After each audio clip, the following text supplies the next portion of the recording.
How's it going, YouTube? Marty here from the garage, from the shop, from the bunker. I got a horrendous mess in the shop. I've been going through, been out here a lot lately. A lot of music has been going through the stereo system, and it's time to clean this shit pile up.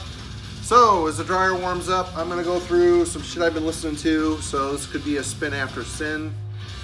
And just a general update. I just need to get this shit pile cleaned up. But hope you're doing well. It's Christmas month, and if you're anything like me, fuck Christmas, not a big fan.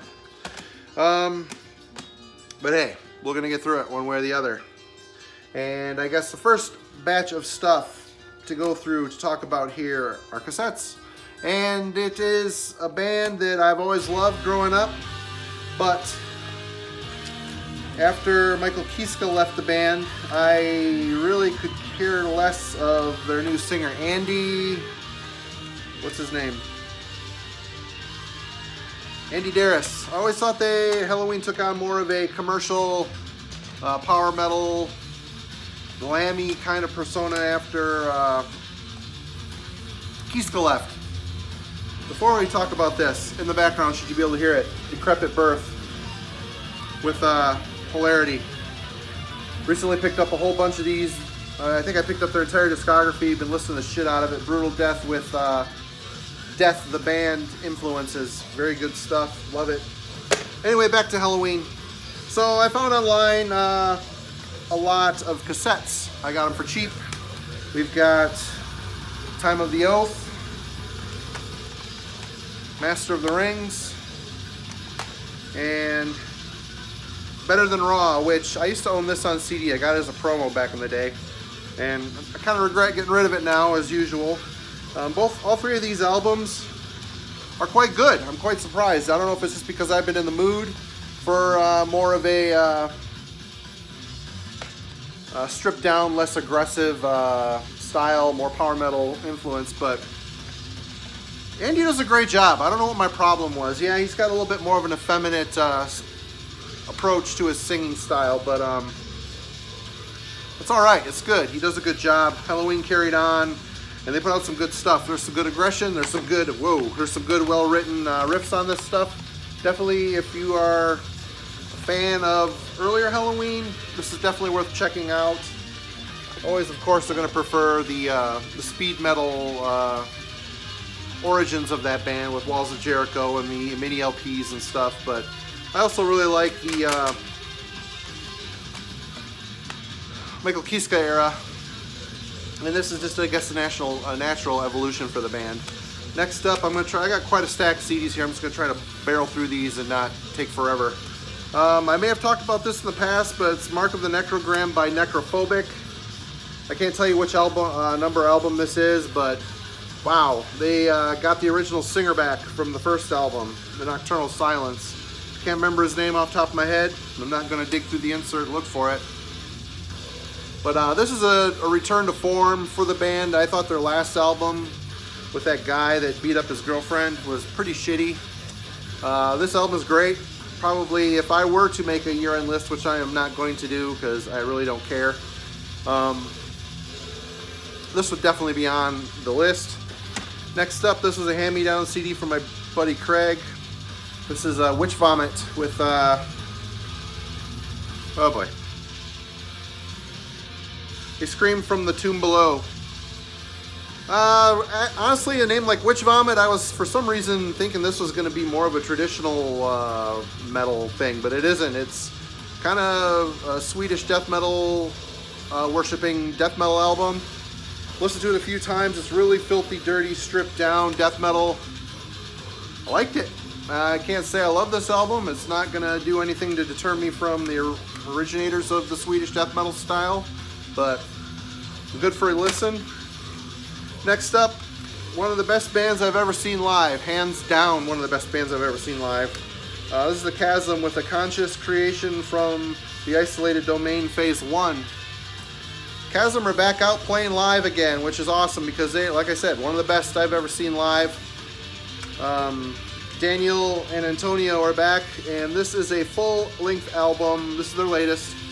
that is 100% instrumental. The last album, I think it was Farseeing the Paranormal Abyssum, had the vocals really dialed back in the mix. I know Daniel's been wanting to get away from doing vocals because I don't know if his throat's wrecked from all the years of abuse or if he's just tired of it.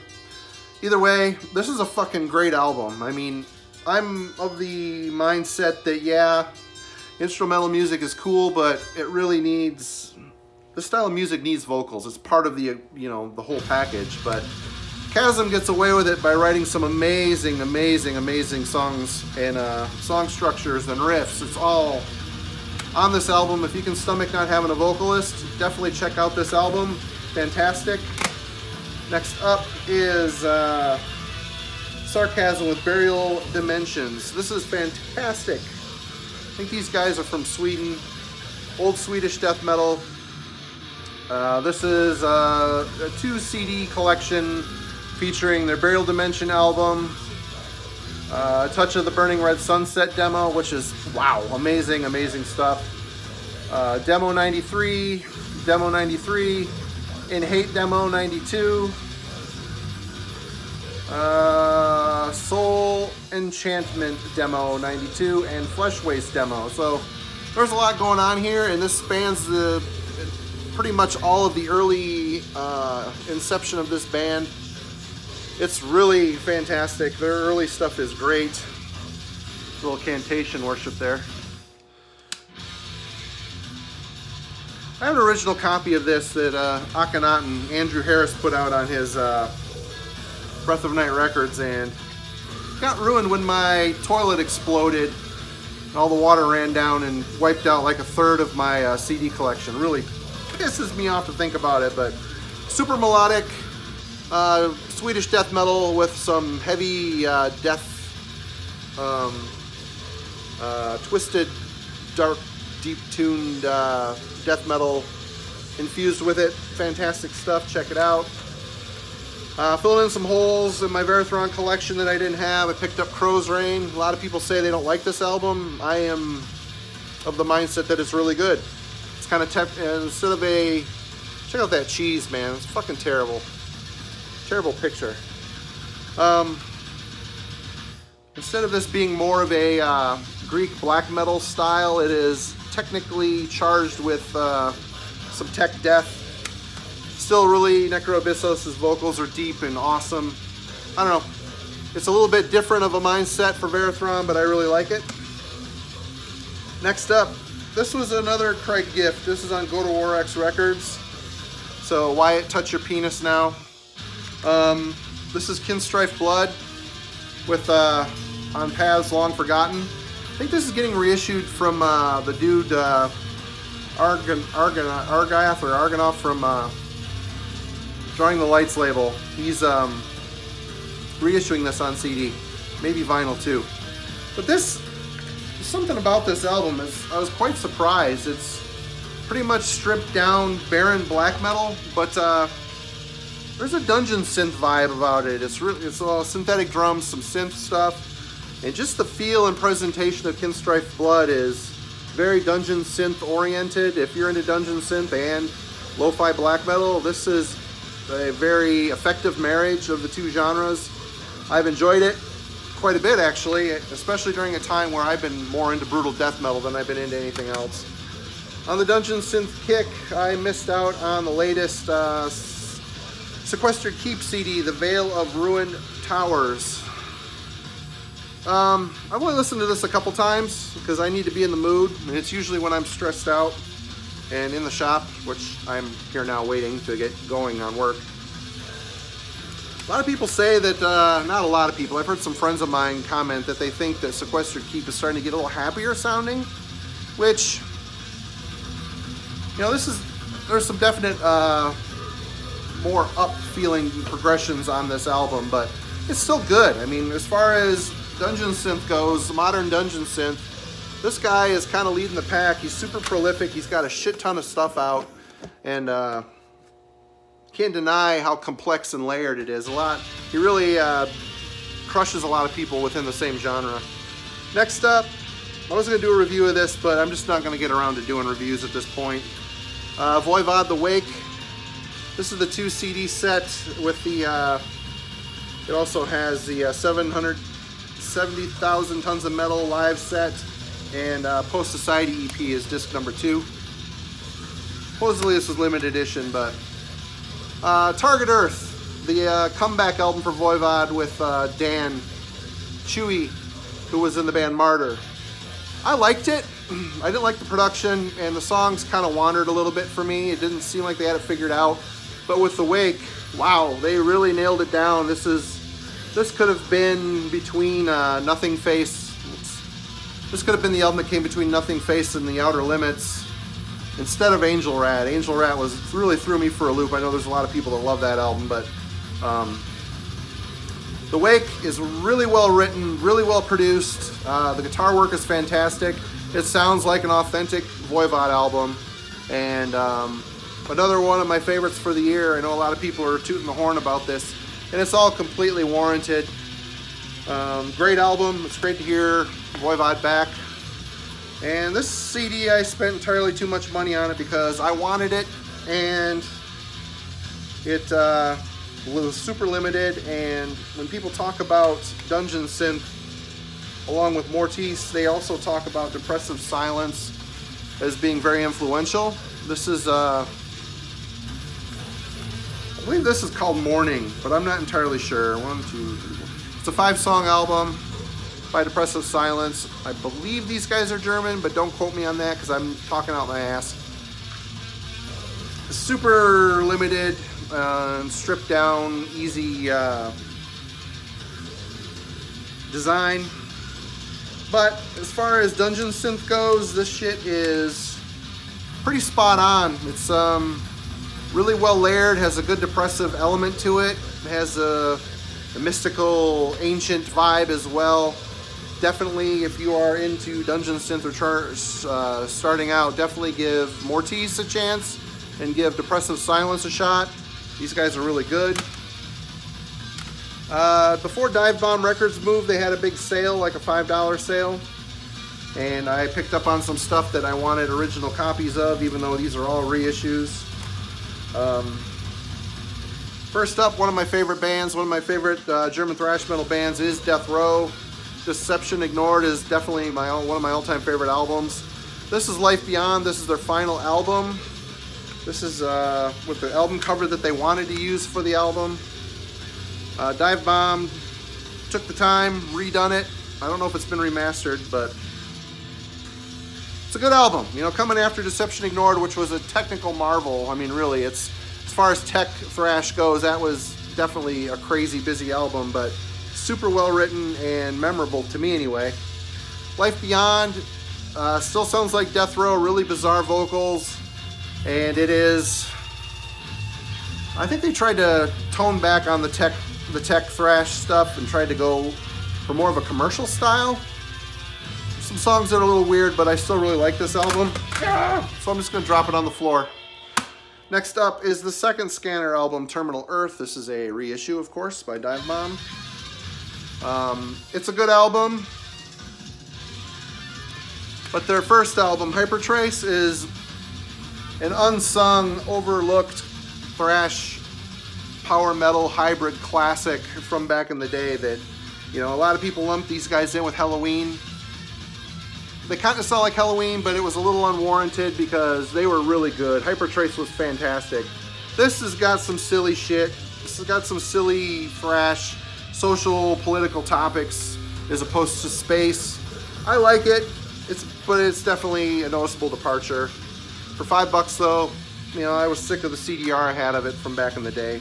Next up is the German band Nightingales. Everybody says they're a Swedish band, but they're not. They just sound Swedish. They sound like the mid-90s Swedish melodic death, Gothenburg style in particular. This is a kind of a long fucking listen, but it's really enjoyable. Back in the day when the early stuff came out, I had it. I received a lot of it as promo, and it came during a time when there were so many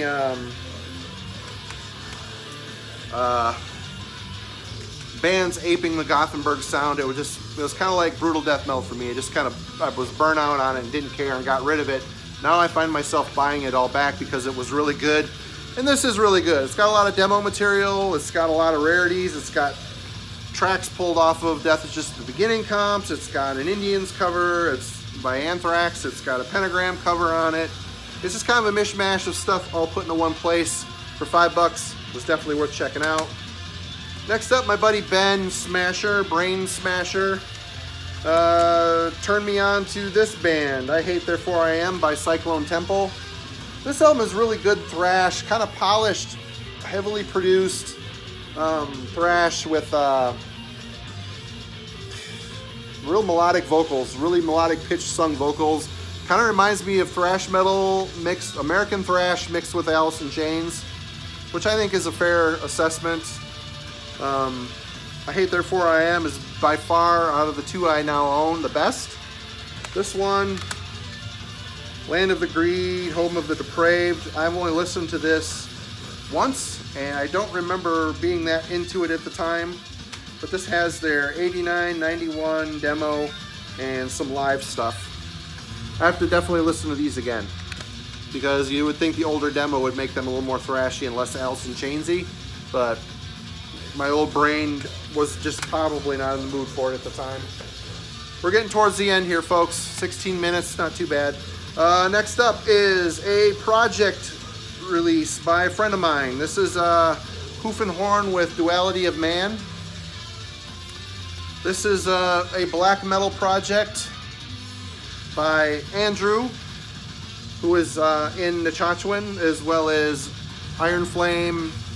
What else has he done? Unwilling Flesh. He's done a million project bands, and his girlfriend Dawn, who does all the vocals and all the lyrics on this.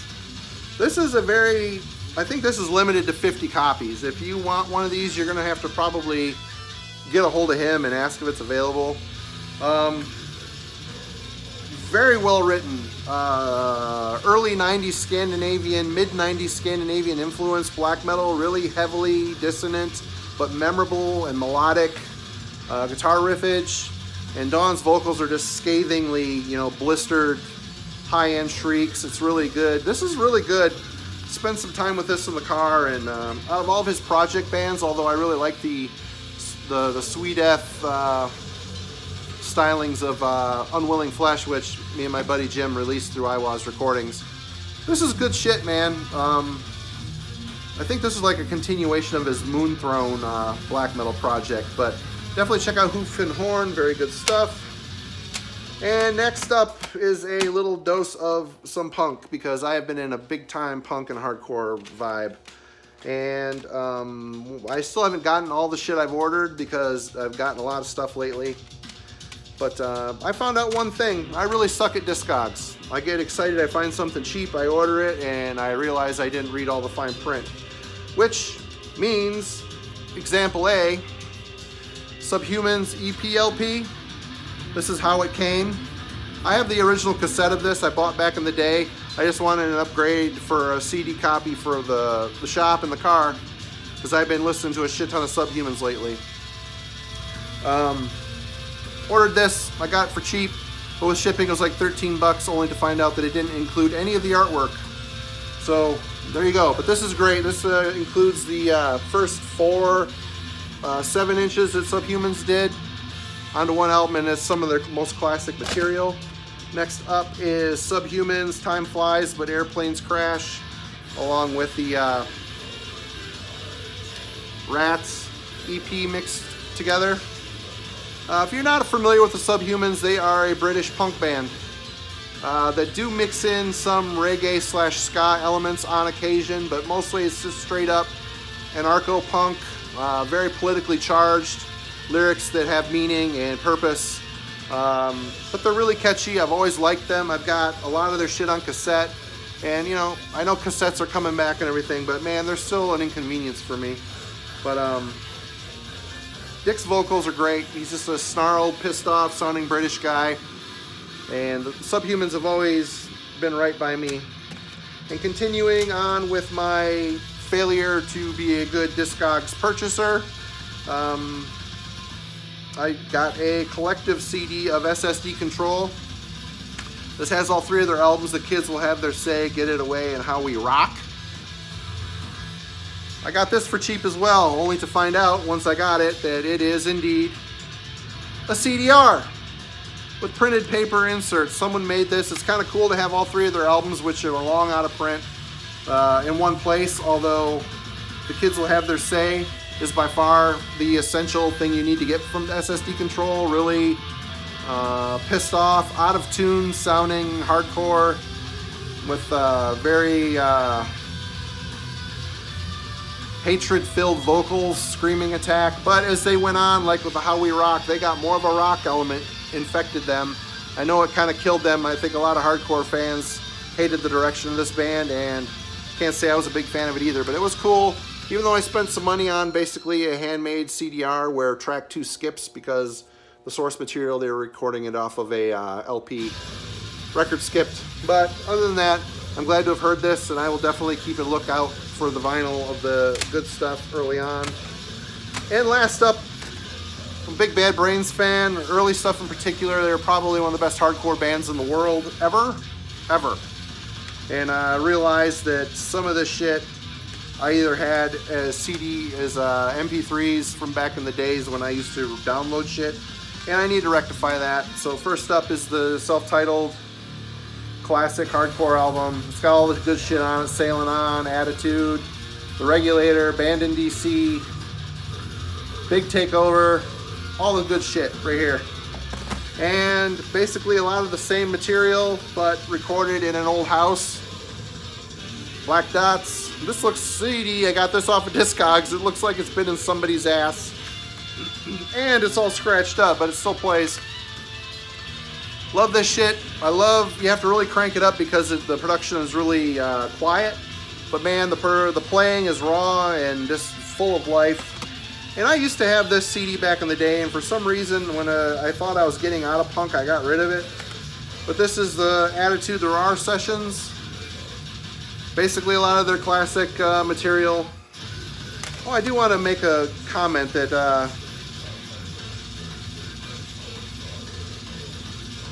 I don't know, never mind. I'm not going to make that comment because it's not educated. Anyway, a lot of the early stuff recorded. Some of the shit was recorded by Rick Ocasek from the Cars. I don't remember which album it is. It might be the first album. That's what I was going to say, but I didn't want to get in here and look. I don't know, it doesn't fucking matter. But yeah. All 3 of these CDs are fantastic. If you're into hardcore and you don't have anything by their Bad Brains, the early stuff, definitely you're fucking up because it's great. And I know as they went on, they got a little weirder and a little more reggae based and just not that good. I think Quickness was the last album for me that you really need to buy. But anyway, that's it. I got a stack of CDs I can now file into the monstrosity, and I gotta go to work. Hope you guys are good, and I'll see you later.